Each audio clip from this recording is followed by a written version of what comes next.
여러분 안녕하세요. 해외 감동 사연을 전달해드리는 해외 이슈튜브입니다.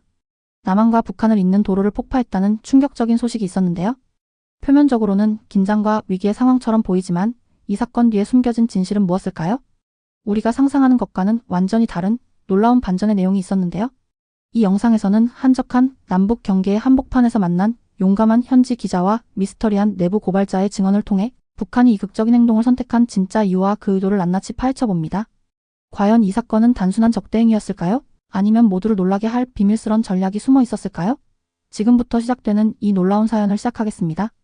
안녕하세요. 여러분, 제 이름은 피에르 라몽이에요. 오늘에 들려드릴 이야기는 파리 신문사 기자의 취재 이야기예요. 파리의 작은 사무실에서 저는 컴퓨터 화면을 바라보고 있었어요. 창문에는 빗방울이 부드럽게 떨어지고 있었죠. 전 사람들이 다른 나라와 그곳의 문제들을 이해할 수 있도록 돕는 커뮤니케이션 전문가였어요. 그런데 한국은 항상 저를 혼란스럽게 만들고 있었죠. 수년 동안 한국에 관한 보고서를 읽어왔어요. 제 머릿속에서 한국은 오래된 전통과 새로운 기술이 이상한 방식으로 섞인 위험한 곳이었어요. 국가가 반으로 나뉘어 있잖아요. 마이너스 북한과 남한으로요. 국경에 있는 군인들과 군사 훈련에 관한 뉴스를 봐왔기 때문에 한국은 불안정하고 무서운 곳이라고 생각하고 있었어요. 제 사무실 벽은 세계 각국의 지도와 뉴스 기사로 가득 차 있었는데 그 중에서도 한반도가 눈에 띄게 보이고 있었어요. 뉴스에서 한반도를 볼 때마다 고개를 절레절레 흔들곤 했죠. 사람들이 어떻게 매일 그런 위험 속에서 살 수 있을까? 한 번도 가본 적은 없지만 전 이미 강한 의견을 형성하고 있었어요. 그 화요일 아침도 평소와 다름없이 시작됐어요. 커피를 마시며 이메일을 확인하고 있었죠. 별다른 일은 없었어요. 그런데 전화가 울렸어요. 피에르, 지금 바로 내 사무실로 올 수 있나요? 모로 국장님이었어요. 복도를 걸어가면서 무슨 일일까 궁금해하고 있었어요. 어제 제출한 보고서에 관한 건가? 모로 국장님의 문은 열려 있었고 서류에서 눈을 떼지 않은 채 들어오라고 손짓하고 계셨어요. 앉으세요, 피에르. 그녀가 마침내 저를 보며 말했어요. 표정이 심각해 보였죠. 모로 국장님이 책상 위로 폴더를 밀어주셨어요. 빨간 글씨로 긴급이라고 적혀 있었죠. 폴더를 열어보니 서울 사진들, 한국 국경 지도, 그리고 최근 폭발에 관한 뉴스 기사가 보이고 있었어요. 북한이 남북을 연결하는 주요 도로를 폭파했어요. 그녀가 설명했어요. 심각한 상황이에요. 상황을 보고할 사람이 현장에 필요해요. 심장이 빠르게 뛰기 시작했어요. 거기요? 한국의 말씀이세요? 네, 서울이요. 내일 아침에 출발해요. 뱃속이 조여오는 느낌이었어요. 전 이런 걸 예상하지 못했어요. 전 안전한 사무실에서 책과 데이터에 둘러싸여 상황을 분석하는 사람이었지 한국 같은 곳에 가는 사람이 아니었거든요. 국장님, 제가 적합한 사람인지 모르겠어요. 제 전문 분야는 통신 분석이지 분쟁 지역에서의 현장 작업이 아니에요. 그녀는 안경 너머로 저를 쳐다보고 있었어요. 피에르, 당신은 한반도 통신에 관한 주요 보고서를 3개나 작성했어요. 당신의 통찰력은 가치가 있지만 이제는 현장의 현실을 직접 볼 필요가 있어요. 이 임무는 당신 경력에 매우 중요할 수 있어요. 그날 밤 아파트에서 천천히 여행 가방을 꾸리고 있었어요. TV에서는 파괴된 도로의 이미지가 나오고 있었죠. 기자의 말에 따르면 콘크리트 덩어리가 모래처럼 떨어졌다고 했어요. 휴대폰에는 어머니와 누나의 메시지가 계속 오고 있었어요. 정말 안전한 거 맞아? 어머니가 물으셨어요. 전 전혀 확신이 없었어요. 하지만 이 임무가 중요하다는 건 알고 있었죠. 옷을 조심스럽게 접어 여행 가방에 넣었어요. 그리고 노트북, 카메라, 여권도 추가했죠. 불을 끄기 전에 침대 옆 테이블에 올려둔 서울 지도를 바라보고 있었어요. 도시가 거대하고 낯설게 보이고 있었어요. 내일이면 제가 그곳에 지금까지 책으로만 읽었던 곳에 있게 될 거예요. 침대에 누워서 한국에 대해 제가 믿고 있는 모든 것들을 생각하고 있었어요. 마이너스 위험, 군사적 긴장, 옛것과 새것의 이상한 혼합. 정말 제가 상상한 것처럼 될까요? 한편으론 무섭고 또 한편으론 궁금했어요. 어쩌면 한국은 제가 생각하는 것과 정확히 일치하지 않을 수도 있겠죠? 하지만 그건 있을 수 없는 일처럼 느껴졌어요. 수년간의 보고서와 뉴스 기사가 틀릴 리 없잖아요. 그렇죠? 눈을 감으면서 내일이 아직 이해할 수 없는 방식으로 제 인생을 바꿀 거라는 걸 알고 있었어요. 창문 밖에는 여전히 비가 내리고 있었고 세계 반대편에서는 서울이 저를 기다리고 있었죠. 비행기가 인천공항에 살짝 흔들리며 착륙하고 있었어요. 13시간 동안 하늘을 날아 드디어 한국에 도착한 거예요. 일어나서 머리 위 수납장에서 가방을 꺼낼 때 다리가 뻣뻣하게 느껴지고 있었죠. 사람들을 따라 공항을 지나가는데 깨끗하고 현대적인 디자인에 깜짝 놀랐어요. 모든 것이 반짝반짝 새 것처럼 보이고 있었고 한국어, 영어, 중국어로 된 안내판이 걸려 있었죠. 그런데 제 눈에 다른 것이 들어왔어요. 특정 검문소에 서 있는 군인들이었어요. 표정이 무척 진지해 보였죠. 보안 경고가 적힌 표지판들이 이 나라가 특별한 상황 속에 살고 있다는 걸 모두에게 상기시키고 있었어요. 이것이 바로 제가 예상했던 한국이었어요. 마이너스 긴장과 걱정이 가득한 곳. 세관을 통과할 때 한 직원이 제 여권을 꼼꼼히 확인하고 있었어요. 그의 표정에서는 아무것도 읽을 수 없었죠. 보안 때문에 이렇게 하는 걸까요? 아니면 그냥 일상적인 절차였을까요? 벌써 분당국가에 있다는 무게감이 느껴지고 있었어요. 공항 밖으로 나오니 공기가 맑고 시원했어요. 멀리 높은 건물들이 반짝이고 있었죠. 택시를 찾으면서 이상한 긴장감과 두려움이 섞인 느낌이 들었어요. 한편으로는 그냥 돌아서서 비행기를 타고 파리의 안전한 곳으로 돌아가고 싶었지만 그럴 수 없다는 걸 알고 있었죠. 택시 기사님은 친절한 미소를 지닌 중년 남성이었어요. 영어를 잘하셨고 서울로 가는 동안 유명한 장소들을 가리키며 설명해주고 계셨어요. 차로 가득 찬 고속도로, 디지털 광고판, 쇼핑백을 든 사람들이 보였어요. 어느 현대적인 도시와 다를 바 없어 보였죠. 한국 처음이세요? 기사님이 룸미러로 저를 보며 물으셨어요. 고개를 끄덕였어요. 네. 일 때문에 왔어요? 아, 사업이요? 좋은 시기에 오셨네요. 곧 벚꽃이 피기 시작할 거예요. 그는 봄 축제와 맛있는 식당에 대해 이야기하고 있었어요. 마치 특별한 일이 아무것도 일어나지 않은 것처럼요. 국경에서 폭파된 도로에 대해 모르시는 건가요? 마치 제 생각을 읽기라도 한 듯 우리는 파괴된 도로의 뉴스 영상을 보여주는 큰 화면을 지나가고 있었어요. 기사님의 미소가 잠시 사라졌다가 다시 돌아왔어요. 그곳은 서울에서 멀어요. 그가 간단히 말하고는 화제를 바꾸셨어요. 서울 시내 호텔에 도착해서 체크인하고 15층에 있는 제 방으로 올라갔어요. 창문에서 보이는 풍경이 숨이 멎을 정도로 아름다웠어요. 고층 빌딩들이 사방으로 뻗어 있었고 그 사이로 공원과 오래된 사찰 지붕을 볼 수 있었어요. 멀리는 산들이 도시 주변에 자연스러운 경계를 만들고 있었죠. 아래 거리에는 사람들이 움직이고 있었어요. 마이너스 정장 차림의 직장인들, 배낭을 맨 학생들, 손을 잡고 걷는 가족들. 모두 너무 평범하고 평화로워 보였어요. 어떻게 이렇게 살 수 있을까요? 위험이 불과 몇 킬로미터 떨어진 곳에 있다는 걸 알면서 여행 가방을 풀고 작은 책상에 제 노트를 정리했어요. 갑자기 제 임무가 너무 크고 복잡하게 느껴지고 있었어요. 이 국경 위기 동안의 소통 전략을 분석하기 위해 왔는데 이제는 어디서부터 시작해야 할지 모르겠더라고요. 어쩌면 기본적인 정보만 수집하고 가능한 한 빨리 파리로 돌아가는 게 좋을지도 모르겠다는 생각이 들었어요. 이런 계획을 고민하고 있는데 전화가 울렸어요. 호텔 접수원이 로비에 누군가 저를 기다리고 있다고 알려주셨어요. 오늘 누군가를 만날 예정은 없었는데 말이죠. 아래층으로 내려가니 한 여성이 다가왔어요. 저와 비슷한 나이로 보였고 전문적인 파란색 정장을 입고 있었어요. 짧은 검은 머리에 똑똑해 보이는 눈빛이 인상적이었죠. 라몽 씨? 저는 국제통신국의 민정이에요. 서울 체류 기간 동안 안내를 도와드릴게요. 가이드나 도우미가 있을 거라고는 예상하지 못했어요. 이건 제가 거리를 두고 관찰하려던 계획을 바꿔놓고 있었죠. 감사합니다만 도움은 필요 없어요. 혼자 일하는 걸 선호해요. 제가 말했어요. 민정 씨의 표정은 변하지 않았지만 눈빛에서 결연함이 느껴지고 있었어요. 오늘 저녁에 국경 상황에 대한 긴급 브리핑이 있어요. 공개 보고서에는 나오지 않을 중요한 정보가 공유될 거예요. 정말 무슨 일이 일어나고 있는지 이해하고 싶으시다면 참석하셔야 해요. 거절하고 싶었어요. 브리핑에 참석한다는 건 관여하게 된다는 뜻이니까요. 사람들을 만나고 그들의 이야기를 듣게 되는 거죠. 호텔 방에 머물면서 보고서를 읽고 뉴스를 보는 게 훨씬 쉬울 텐데 그게 제가 항상 일해온 방식이었거든요. 전 그저 관찰하고 분석 보고서를 쓰기 위해 여기 왔어요. 현지 회의에 참여할 필요는 없어요. 제가 설명했어요. 민정 씨가 잠시 저를 바라보더니 목소리는 더 조용해졌지만 힘이 실려 있었어요. 라몽 씨, 먼 관찰에 기반한 또 다른 보고서를 쓰실 수도 있겠죠? 하지만 만약 한국을 이해하고 싶으시다면, 마이너스 정말로 우리를 이해하고 싶으시다면, 마이너스 평생 이 현실과 함께 살아온 사람들의 이야기를 들으셔야 해요. 그녀의 말이 가슴에 와닿았어요. 그녀가 맞다는 걸 알고 있었거든요.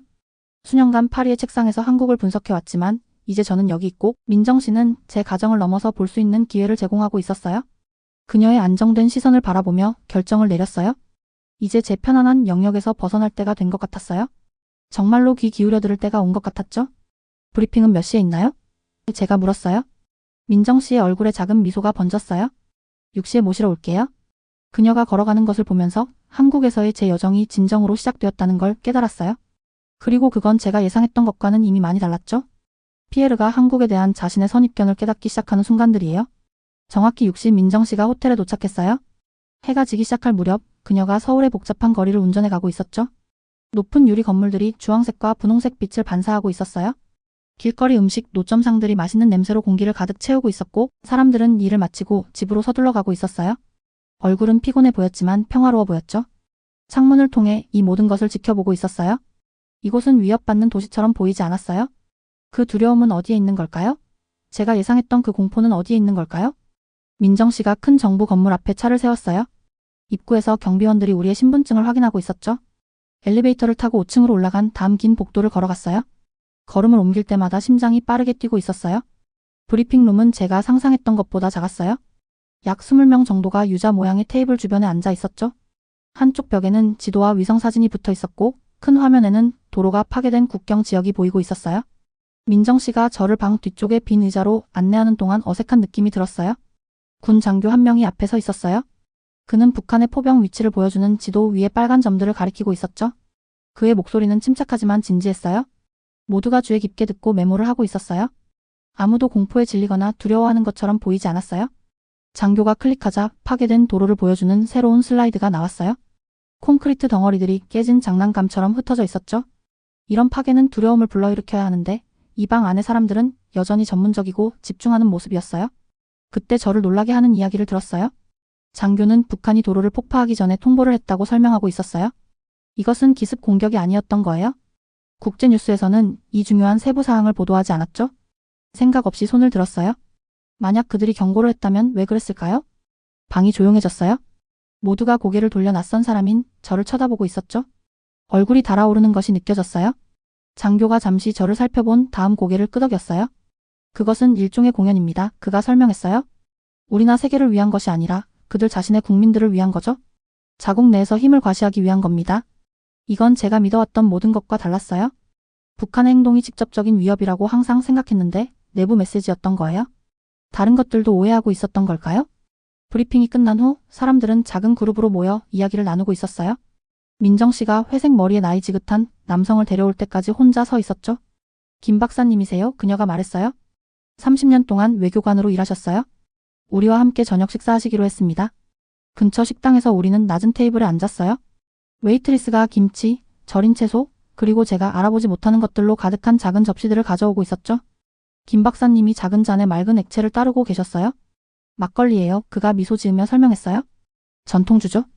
저녁 식사 동안 김 박사님은 자신의 외교 경력에서의 이야기들을 들려주셨어요. 북한 관리들과의 만남과 국제 정치의 복잡한 춤사위를 설명하고 계셨죠. 한국 전쟁 중 그의 어린 시절과 가족이 어떻게 나뉘었는지 이야기했어요. 일부 친척들은 북쪽에 갇혀 다시는 볼 수 없게 되었다고요. 제 할머니는 언니를 보기를 기다리다 돌아가셨어요. 그는 조용히 말했어요. 그것이 한국의 진짜 비극입니다. 마이너스 찢겨진 가족들. 민정 씨도 자기 이야기를 더했어요. 그녀의 대학 교수 할아버지는 젊은 시절 북한에서 탈출하셨대요. 고향에 대해서는 꿈에서 이름을 부르며 잠꼬대를 할 때를 제외하고는 절대 말씀하지 않으셨대요. 이런 개인적인 이야기들이 제 마음을 깊이 울렸어요. 정치적 긴장과 군사적 위협 뒤에는 가족 관계가 끊어진 실제 사람들이 있었어요. 이건 단지 안보나 국제 관계만의 문제가 아니었어요. 몇 세대에 걸쳐 지속된 인간적인 고통이었죠. 다음 날 아침 민정 씨가 저를 서울대학교로 데려갔어요. 캠퍼스는 학생들로 가득 차 있었는데 전 세계 대학생들처럼 웃고 공부하고 있었어요. 우리는 젊은이들이 통일의 꿈과 가족 역사에 대해 토론하는 세미나에 참석했어요. 한 젊은 여성이 나라가 분단되기 전 가족의 오래된 흑백 사진을 보여주고 있었어요. 또 다른 학생은 할아버지가 북쪽의 친척들에게 쓴 편지를 읽었는데 전달할 방법이 없어서 보내지 못한 편지들이었죠. 나중에 우리는 붐비는 쇼핑 구역을 걸었어요. 사람들은 옷과 전자제품을 사고 있었고 아이들은 아이스크림을 먹고 있었어요. 길거리 음악가들이 노래를 연주하고 있었죠. 이것은 분단의 그늘 속에서 일어나는 일상적인 삶이었어요. 그날 저녁 호텔 발코니에 서서 서울의 불빛을 바라보고 있었어요. 도시는 마치 땅으로 내려온 별처럼 빛나고 있었죠. 오늘 본 것과 들은 것에 대해 생각하고 있었어요. 한국은 여전히 분단되어 있었어요. 국경의 위험은 실제했어요. 하지만 이제 전에는 놓쳤던 것을 보게 되었어요. 마이너스 헤드라인 뒤에 숨겨진 인간적인 이야기요. 이곳 사람들은 끊임없는 두려움 속에 살고 있지 않았어요. 그들은 고통스러운 역사를 간직하면서도 평범한 삶을 만들어가고 있었죠. 과거를 기억하면서 미래를 창조하고 있었어요. 노트를 꺼내서 글을 쓰기 시작했어요. 제가 쓰려고 했던 보고서가 아니라 새로운 것이었죠. 제가 위험과 두려움만 예상했던 곳에서의 회복력과 희망에 관한 이야기였어요. 서울에 도착한 이후 처음으로 여기 있다는 것이 설레었어요. 더 많이 배우고 제 오래된 생각을 넘어보고 싶었어요. 민정 씨가 저에게 문을 열어주었고 이제 저는 그 문을 완전히 통과할 준비가 되어 있었어요. 그가 진정한 한국을 이해하게 되는 중요한 순간들이에요. 이른 아침 전화벨 소리에 깜짝 놀라 잠에서 깼어요. 민정 씨였는데 목소리가 긴장되고 빠르게 들리고 있었어요. 북한이 국경 근처에서 군사훈련을 시작했대요. 바로 긴급 브리핑에 참석해야 한다고 했죠. 서둘러 옷을 입으면서 손이 살짝 떨리고 있었어요. 이게 바로 제가 한국에서 일어날까 봐 두려워했던 일이었어요. 항상 표면 아래 숨어 있다고 믿었던 그 위험 말이에요. 호텔 로비를 서둘러 지나가면서 직원들과 손님들이 평소처럼 일상을 보내고 있는 걸 봤어요. 그들은 무슨 일이 벌어지고 있는지 모르는 걸까요? 민정 씨가 차로 저를 데리러 왔어요. 그녀의 표정은 진지했지만 두려워 보이지는 않았어요. 아침 교통 혼잡 속에서 빠르게 운전하는 동안 전 휴대폰으로 국제 뉴스를 확인하고 있었죠. 헤드라인들은 위험을 소리치고 있었어요. 북한군 동원, 서울 위협받아, 군사적 긴장 고조. 정부 건물은 오늘 달라 보였어요. 보안이 더 강화되어 있었고 사람들은 복도에서 더 빠르게 걷고 있었어요. 브리핑룸에는 이전보다 더 많은 관계자들로 가득 차 있었죠. 벽에 걸린 지도에는 북한군이 모이고 있는 곳을 표시하는 새로운 빨간 점들이 보이고 있었어요. 군 장교 한 명이 방 앞에 서 있었어요. 그의 제복은 깔끔했고 표정은 엄격했죠. 그는 공격이 있을 경우 서울에 도달할 수 있는 포병 위치를 가리키고 있었어요. 그가 말하는 동안 방 안은 완전히 조용했어요. 한국에 도착한 이후 처음으로 진짜 두려움이 등줄기를 타고 올라오는 것을 느꼈어요. 만약 그 무기들이 발사된다면 이 아름다운 도시의 일부가 파괴될 수 있어요. 제가 만났던 사람들 마이너스 학생들, 김 박사님, 호텔 직원들, 민정 씨, 마이너스 그들 모두가 위험에 처하게 될 거예요. 이제 이건 단지 추상적인 위협이 아니었어요. 실제로 다가온 개인적인 일이 되었죠. 브리핑은 3시간 동안 계속되었어요. 전문가들이 북한의 의도, 군사적 능력, 가능한 시나리오에 대해 논의하고 있었어요. 대피 계획과 비상 대응에 대해서도 이야기했죠. 이 모든 과정에서 저는 그들의 침착한 전문성에 놀랐어요. 공포도 없고 극적인 연설도 없이 마이너스 그저 신중한 분석과 계획만 있었어요. 마침내 우리가 나왔을 때는 이른 오후였어요. 하늘은 완벽하게 푸르렀고 사람들은 보도를 가득 채우고 있었어요. 야외 카페에서 점심을 먹고 쇼핑을 하고 웃고 있었죠. 긴장된 브리핑룸과 이 평화로운 거리 풍경 사이의 대조가 제 머리를 어지럽게 했어요. 어떻게 그들은 이렇게 할 수 있는 거죠? 우리가 걸으면서 민정 씨에게 물었어요. 어떻게 사람들은 이런 위협이 항상 있는데도 평범한 삶을 살 수 있는 거죠? 그녀는 바로 대답하지 않았어요. 우리는 작은 공원에 도착할 때까지 조용히 걷고 있었어요. 아이들은 그네에서 놀고 있었고 노인들은 벤치에 앉아 새에게 먹이를 주고 있었죠. 민정 씨가 저를 꽃피는 벚나무 아래 빈 벤치로 안내했어요. 분홍 꽃잎들이 부드러운 눈처럼 우리 주변에 살포시 떨어지고 있었어요. 저 아이들을 보세요. 그녀가 말했어요. 그들의 할아버지 할머니는 전쟁을 겪었어요. 부모님들은 군사 정권 시절에 자랐고요. 지금 위험이 존재하는데도 평화롭게 놀고 있어요. 이것이 우리 한국인의 힘이에요. 그날 밤 잠을 이루지 못했어요. 군사 브리핑이 제 머릿속에서 계속 반복되고 있었어요. 포병 위치, 대피 계획, 지도에 찍힌 빨간 점들을 생각하고 있었죠. 하지만 또한 공원의 아이들, 가족 이야기를 나누는 학생들, 그리고 서울 사람들의 일상적인 용기에 대해서도 생각하고 있었어요. 마침내 일어나서 노트북을 열었어요. 글을 쓰기 시작했는데 이건 제가 만들려고 파견된 기술 보고서가 아니었어요. 대신 불확실성에도 불구하고 의미 있는 삶을 사는 사람들에 대해 쓰고 있었어요. 놀라운 강인함을 만들어내는 고통의 역사에 대해 쓰고 있었죠. 민정 씨, 김 박사님, 그리고 학생들 마이너스 헤드라인과 통계 뒤에 숨겨진 실제 사람들에 대해 쓰고 있었어요. 시간이 흐르는 동안 제 손가락은 마치 자기 마음대로 타이핑하고 있는 것 같았어요. 창밖으로 새벽이 밝아오면서 서울의 건물들이 부드러운 황금빛으로 물들고 있었죠. 지쳤지만 동시에 활력이 넘쳤어요. 제 직업 생활에서 처음으로 단지 분석적인 머리가 아니라 가슴으로도 글을 쓰고 있었어요. 나중에 그 아침 민정 씨가 저를 데리러 왔을 때 그녀는 제 피곤한 눈을 알아챘어요. 밤이 힘들었나요? 그녀가 물었어요. 고개를 저었어요. 좋은 밤이었어요? 중요한 밤이었죠? 우리는 군사훈련에 관한 또 다른 브리핑으로 운전해 갔어요. 관계자들은 긴장이 감소하고 있다고 보고했어요. 북한군이 정상 위치로 돌아가고 있었고 당장의 위협은 지나가고 있었죠. 안도감이 방 안을 채웠지만 아무도 축하하지 않았어요. 이건 그저 한국 분단의 긴 역사에서 또 하나의 평범한 날일 뿐이었어요. 브리핑 후 민정 씨가 한국역사박물관을 방문하자고 제안했어요. 건물은 넓은 창문과 열린 공간이 있는 현대적인 모습이었어요. 안에서는 전시품들이 한국의 긴 이야기를 들려주고 있었죠. 마이너스 고대 왕국, 일본 점령, 한국 전쟁, 그리고 고통스러운 분단. 한 전시물 앞에서 발걸음을 멈췄어요. 가족 상봉 만남을 보여주고 있었어요. 마이너스 수십 년 동안 보지 못한 형제자매나 자녀들을 만나는 노인들이었죠. 그들의 얼굴은 너무나 날 것의 감정을 보여주고 있었어요. 마이너스 잃어버린 세월에 대한 슬픔과 섞인 기쁨. 한동안 거기 서서 움직일 수 없었어요. 이것이 우리가 살아가는 현실이에요. 민정 씨가 제 옆에서 조용히 말했어요. 이 고통은 어떤 식으로든 모든 한국 가족의 일부예요. 호텔로 돌아가는 길에 우리는 고등학교를 지나갔어요. 학생들이 웃고 떠들면서 정문으로 쏟아져 나오고 있었죠. 몇몇은 교정에서 농구를 하고 있었고 다른 학생들은 나무 아래 앉아 책을 읽고 있었어요. 그들은 세계 어디에서나 볼 수 있는 10대들처럼 보였어요. 저 학생들은 오늘 군사 훈련 때문에 대피 훈련을 했어요. 민정 씨가 제게 말했어요. 그런 다음 다시 수학과 과학 공부로 돌아갔죠. 그게 한국이에요. 마이너스 현실과 함께 살면서도 미래를 건설하고 있는 거죠.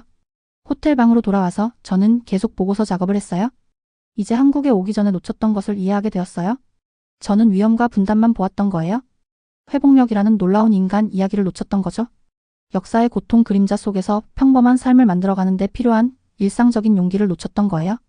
이것이 제가 시련을 직면한 대가로 얻은 보상이었어요. 마이너스 단지 한국의 문제를 보는 것이 아니라 그 사람들을 이해하는 것. 단지 분단된 반도를 분석하는 것이 아니라 분단 속에서 살면서도 통일을 꿈꾸는 사람들의 심장 박동을 느끼는 것. 다시 한번 밤이 서울 위로 내려앉으면서 불과 며칠 만에 제가 얼마나 많이 변했는지 깨달았어요. 제 옛 편견들이 공원의 벚꽃처럼 떨어져 나가고 있었어요. 그 자리에 새로운 것이 자라고 있었죠. 마이너스 이해, 존중, 그리고 한국의 진짜 이야기를 세상에 전하고 싶은 열망. 여러분, 오늘은 피에르의 서울 이야기 마지막 편을 들려드릴게요. 그가 완전히 변화된 모습으로 파리로 돌아가는 과정이에요. 서울에서의 마지막 날이 봄 햇살과 함께 찾아왔어요. 호텔 침대 위에 여행 가방이 열려 있었고 옷과 노트북을 조심스럽게 챙기고 있었죠. 불과 며칠 만에 세 권의 노트북을 관찰, 이야기, 새로운 이해로 가득 채웠어요. 그 안에는 제가 처음 한국에 도착했을 때 쓰려고 했던 것과는 전혀 다른 이야기가 담겨 있었어요. 민정 씨가 내일 비행기 타기 전에 마지막 저녁 식사를 하자고 전화했어요. 특별한 곳으로 데려가고 싶다고 했죠. 짐을 다 싸고 그녀를 만나러 아래층으로 내려갔어요. 그녀의 차는 서울의 저녁 교통속을 가로지르고 있었어요. 도시는 상점, 레스토랑, 사무실 건물의 불빛으로 환하게 빛나고 있었죠. 사람들이 인도를 가득 채우고 있었어요. 마이너스 집으로 향하는 직장인들, 손을 잡고 걷는 젊은 커플들, 저녁 식사를 하러 나온 가족들. 이제 이 도시는 제게 다르게 느껴지고 있었어요. 한때는 낯설고 위협적으로 보였던 것이 이제는 살아있고 복잡하게 느껴졌어요. 우리는 구불구불한 길을 따라 언덕 위의 식당으로 올라갔어요. 여기서는 도시 전체가 불빛의 바다처럼 아래로 펼쳐져 있었죠. 민정 씨가 저를 완벽한 전망이 있는 창가 테이블로 안내했어요. 웨이터가 전통 한국 요리를 가져왔어요. 마이너스 뜨거운 돌그릇에 담긴 비빔밥, 테이블에서 직접 구워 먹는 고기, 작은 접시에 담긴 채소와 소스들. 맛이 풍부하고 새로웠지만 이제는 낯설게 느끼지 않고 즐기고 있었어요. 식사를 하면서 제 여정에 대해 생각했어요. 위험과 불안정을 예상하며 서울에 도착했는데 이제는 강인함과 희망의 이야기를 가지고 떠나고 있었어요. 판단과 두려움을 가지고 왔는데 존중과 이해를 가지고 떠나게 되었죠. 당신의 보고서는 어떤 내용이 될까요? 민정 씨가 작은 컵에 차를 따르며 물었어요. 대답하기 전에 도시의 불빛을 바라봤어요. 제 상사들이 예상하는 것과는 다를 거예요. 군사 상황에 대해서도 물론 쓸 거예요. 하지만 통일을 꿈꾸는 학생들에 대해서도 쓸 거예요. 국경으로 갈라진 김 박사님의 가족에 대해서도요. 특별한 압박 속에서도 계속되는 평범한 삶에 대해서도 쓸 거고요. 민정 씨가 살짝 미소 지었어요. 그녀의 눈에는 도시의 불빛이 반사되고 있었죠. 그것이 한국을 이해하기 시작하는 첫걸음이에요. 저녁 식사 후 우리는 서울을 내려다보는 전망대를 따라 걸었어요. 밤 공기는 시원했지만 기분 좋았어요. 도시는 모든 방향으로 펼쳐져 있었고 고대와 현대, 전통과 첨단이 섞여 있었죠. 그 풍경 어딘가에는 제가 만났던 모든 사람들이 있었어요. 마이너스 위험에 대비하는 군 장교들, 가족의 기억을 간직한 학생들, 외교적 지혜를 가진 김 박사님, 아침 대피 훈련에도 불구하고 공원에서 노는 아이들. 저는 한국에 대해 오해하고 있었어요. 우리가 전망을 바라보며 민정 씨에게 말했어요. 보고서를 읽고 뉴스를 보면서 이곳에 대해 알고 있다고 생각했어요. 하지만 정작 중요한 건 아무것도 이해하지 못했던 거예요. 민정 씨는 말하지 않았지만 고개를 끄덕였어요. 그녀는 제 말뜻을 이해하고 있었죠. 다음날 공항에서 민정 씨와 작별 인사를 나눴어요. 그녀는 단순한 가이드 이상이었어요. 마이너스 제 선생님이자 친구였죠. 그녀가 없었다면 저는 제 편견 속에 갇혀 예상했던 것만 보고 있었을 거예요. 고마워요. 간단히 말했어요. 언젠가 다시 오세요. 그녀가 대답했어요. 배울 것이 훨씬 더 많아요. 비행기에서 노트북을 열고 최종 보고서를 작성하기 시작했어요. 이제 말이 쉽게 흘러나오고 있었어요. 북한의 군사훈련과 파괴된 국경 도로에 대해 썼어요. 위기 상황 동안의 소통 전략도 분석했고요. 이건 제 상사들이 요청한 것이었죠. 하지만 몇 세대에 걸쳐 나뉜 가족들에 대해서도 썼어요. 대피 훈련을 하면서도 영어와 컴퓨터 과학을 공부하는 학생들에 대해서도요. 깊은 상처를 안고 있으면서도 세계에서 가장 현대적인 국가 중 하나를 건설하는 사회에 대해서도 썼어요. 외국인들이 종종 놓치는 일상의 용기에 대해서도요. 파리에 도착했을 때 모든 것이 똑같아 보였어요. 제 아파트, 사무실, 동료들 마이너스 아무것도 변하지 않았어요. 하지만 저는 깊이 변했어요. 제 상사인 모로 국장님이 돌아온 다음날 사무실로 저를 불렀어요. 그녀는 제 보고서를 손에 들고 있었고 얼굴에는 의아한 표정이 떠 있었어요. 이건 다르네요. 피에르 그녀가 페이지를 넘기며 말했어요. 당신은 위기소통을 분석하기 위해 보내졌어요. 그런데 가족 상봉과 대학생들에 대해 썼네요. 원하셨던 모든 분석을 포함시켰어요. 설명했어요. 하지만 인간적인 맥락 없이는 아무것도 이해가 안 될 거예요. 한국은 단지 안보 문제나 분단된 반도가 아니에요. 역사와 함께 살면서 미래를 만들어가는 사람들이에요. 이후 몇 주 동안 예상치 못한 일이 벌어졌어요. 제 보고서가 우리 기관 내에서뿐만 아니라 다른 곳에서도 주목을 받기 시작했어요. 한반도에 관한 컨퍼런스에서 발표해달라는 초청을 받았죠. 사람들은 안보 문제와 함께 한국 문화에 대한 질문을 했어요. 비오는 어느 오후 민정 씨에게서 이메일을 받았어요. 만개한 서울의 벚꽃 사진을 첨부했는데 분홍 꽃잎들이 거리를 덮고 강 위에 떠 있었어요. 봄은 항상 돌아와요. 그녀가 썼어요. 분단된 땅에도요. 사진 하나를 인쇄해서 제 책상 위에 붙였어요. 그것은 중요한 진실을 상기시켜주고 있었어요. 우리는 거리를 두고 어떤 장소나 그 사람들을 이해할 수 없어요. 우리는 편견을 내려놓고 정말로 눈앞에 있는 것을 볼 의지가 있어야 해요. 상사가 다시 사무실로 저를 불렀어요. 그녀는 새로운 임무를 주고 있었죠. 당신은 한국의 다른 면을 보여주었어요. 그녀가 말했어요. 우리는 다른 복잡한 상황에서도 그런 관점이 필요해요. 새 임무를 받고 그녀의 사무실을 나오면서 주머니 속의 벚꽃 사진을 만져봤어요. 한국에서 가져온 가장 가치 있는 것은 보고서나 분석이 아니었어요. 그것은 제 한정된 시각을 넘어서 전체적인 인간 이야기를 볼 수 있는 능력이었어요. 휴대폰을 꺼내 민정 씨에게 다시 한번 제 눈을 열어준 것에 감사하는 메시지를 보냈어요. 그리고 새 노트북을 열어 다음 여행을 계획하기 시작했죠. 다음에 어떤 곳을 방문하든 새로운 눈으로 접근할 거라는 걸 알고 있었어요. 마이너스 이미 알고 있다고 생각하는 것을 확인하기보다는 이해를 찾는 눈으로요. 여러분, 오늘은 피에르의 서울 이야기 마지막 편을 들려드릴게요. 그가 완전히 변화된 모습으로 파리로 돌아가는 과정이에요. 서울에서의 마지막 날이 봄 햇살과 함께 찾아왔어요. 호텔 침대 위에 여행 가방이 열려 있었고 옷과 노트북을 조심스럽게 챙기고 있었죠. 불과 며칠 만에 세 권의 노트북을 관찰, 이야기, 새로운 이해로 가득 채웠어요. 그 안에는 제가 처음 한국에 도착했을 때 쓰려고 했던 것과는 전혀 다른 이야기가 담겨 있었어요. 민정 씨가 내일 비행기 타기 전에 마지막 저녁 식사를 하자고 전화했어요. 특별한 곳으로 데려가고 싶다고 했죠. 짐을 다 싸고 그녀를 만나러 아래층으로 내려갔어요. 그녀의 차는 서울의 저녁 교통속을 가로지르고 있었어요. 도시는 상점, 레스토랑, 사무실 건물의 불빛으로 환하게 빛나고 있었죠. 사람들이 인도를 가득 채우고 있었어요. 마이너스 집으로 향하는 직장인들, 손을 잡고 걷는 젊은 커플들, 저녁 식사를 하러 나온 가족들. 이제 이 도시는 제게 다르게 느껴지고 있었어요. 한때는 낯설고 위협적으로 보였던 것이 이제는 살아있고 복잡하게 느껴졌어요. 우리는 구불구불한 길을 따라 언덕 위의 식당으로 올라갔어요. 여기서는 도시 전체가 불빛의 바다처럼 아래로 펼쳐져 있었죠. 민정 씨가 저를 완벽한 전망이 있는 창가 테이블로 안내했어요. 웨이터가 전통 한국 요리를 가져왔어요. 마이너스 뜨거운 돌그릇에 담긴 비빔밥, 테이블에서 직접 구워 먹는 고기, 작은 접시에 담긴 채소와 소스들.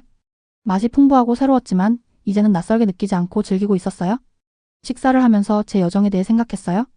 위험과 불안정을 예상하며 서울에 도착했는데 이제는 강인함과 희망의 이야기를 가지고 떠나고 있었어요. 판단과 두려움을 가지고 왔는데 존중과 이해를 가지고 떠나게 되었죠. 당신의 보고서는 어떤 내용이 될까요? 민정 씨가 작은 컵에 차를 따르며 물었어요. 대답하기 전에 도시의 불빛을 바라봤어요. 제 상사들이 예상하는 것과는 다를 거예요. 군사 상황에 대해서도 물론 쓸 거예요. 하지만 통일을 꿈꾸는 학생들에 대해서도 쓸 거예요. 국경으로 갈라진 김 박사님의 가족에 대해서도요. 특별한 압박 속에서도 계속되는 평범한 삶에 대해서도 쓸 거고요. 민정 씨가 살짝 미소 지었어요. 그녀의 눈에는 도시의 불빛이 반사되고 있었죠. 그것이 한국을 이해하기 시작하는 첫걸음이에요. 저녁 식사 후 우리는 서울을 내려다보는 전망대를 따라 걸었어요. 밤 공기는 시원했지만 기분 좋았어요. 도시는 모든 방향으로 펼쳐져 있었고 고대와 현대, 전통과 첨단이 섞여 있었죠. 그 풍경 어딘가에는 제가 만났던 모든 사람들이 있었어요. 마이너스 위험에 대비하는 군 장교들, 가족의 기억을 간직한 학생들, 외교적 지혜를 가진 김 박사님, 아침 대피 훈련에도 불구하고 공원에서 노는 아이들. 저는 한국에 대해 오해하고 있었어요. 우리가 전망을 바라보며 민정 씨에게 말했어요. 보고서를 읽고 뉴스를 보면서 이곳에 대해 알고 있다고 생각했어요. 하지만 정작 중요한 건 아무것도 이해하지 못했던 거예요. 민정 씨는 말하지 않았지만 고개를 끄덕였어요. 그녀는 제 말뜻을 이해하고 있었죠. 다음날 공항에서 민정 씨와 작별 인사를 나눴어요.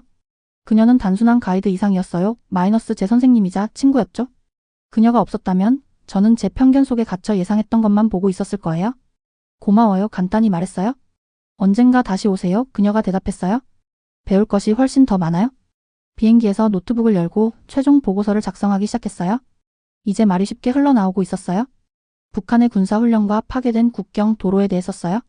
위기 상황 동안의 소통 전략도 분석했고요. 이건 제 상사들이 요청한 것이었죠. 하지만 몇 세대에 걸쳐 나뉜 가족들에 대해서도 썼어요. 대피 훈련을 하면서도 영어와 컴퓨터 과학을 공부하는 학생들에 대해서도요.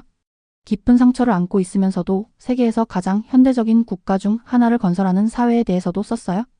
외국인들이 종종 놓치는 일상의 용기에 대해서도요. 파리에 도착했을 때 모든 것이 똑같아 보였어요. 제 아파트, 사무실, 동료들 마이너스 아무것도 변하지 않았어요. 하지만 저는 깊이 변했어요.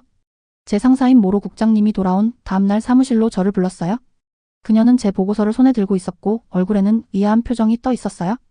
이건 다르네요. 피에르 그녀가 페이지를 넘기며 말했어요. 당신은 위기소통을 분석하기 위해 보내졌어요. 그런데 가족 상봉과 대학생들에 대해 썼네요. 원하셨던 모든 분석을 포함시켰어요. 설명했어요. 하지만 인간적인 맥락 없이는 아무것도 이해가 안 될 거예요. 한국은 단지 안보 문제나 분단된 반도가 아니에요. 역사와 함께 살면서 미래를 만들어가는 사람들이에요. 이후 몇 주 동안 예상치 못한 일이 벌어졌어요. 제 보고서가 우리 기관 내에서뿐만 아니라 다른 곳에서도 주목을 받기 시작했어요. 한반도에 관한 컨퍼런스에서 발표해달라는 초청을 받았죠. 사람들은 안보 문제와 함께 한국 문화에 대한 질문을 했어요. 비오는 어느 오후 민정 씨에게서 이메일을 받았어요. 만개한 서울의 벚꽃 사진을 첨부했는데 분홍 꽃잎들이 거리를 덮고 강 위에 떠 있었어요. 봄은 항상 돌아와요. 그녀가 썼어요. 분단된 땅에도요. 사진 하나를 인쇄해서 제 책상 위에 붙였어요. 그것은 중요한 진실을 상기시켜주고 있었어요. 우리는 거리를 두고 어떤 장소나 그 사람들을 이해할 수 없어요. 우리는 편견을 내려놓고 정말로 눈앞에 있는 것을 볼 의지가 있어야 해요. 상사가 다시 사무실로 저를 불렀어요. 그녀는 새로운 임무를 주고 있었죠. 당신은 한국의 다른 면을 보여주었어요. 그녀가 말했어요.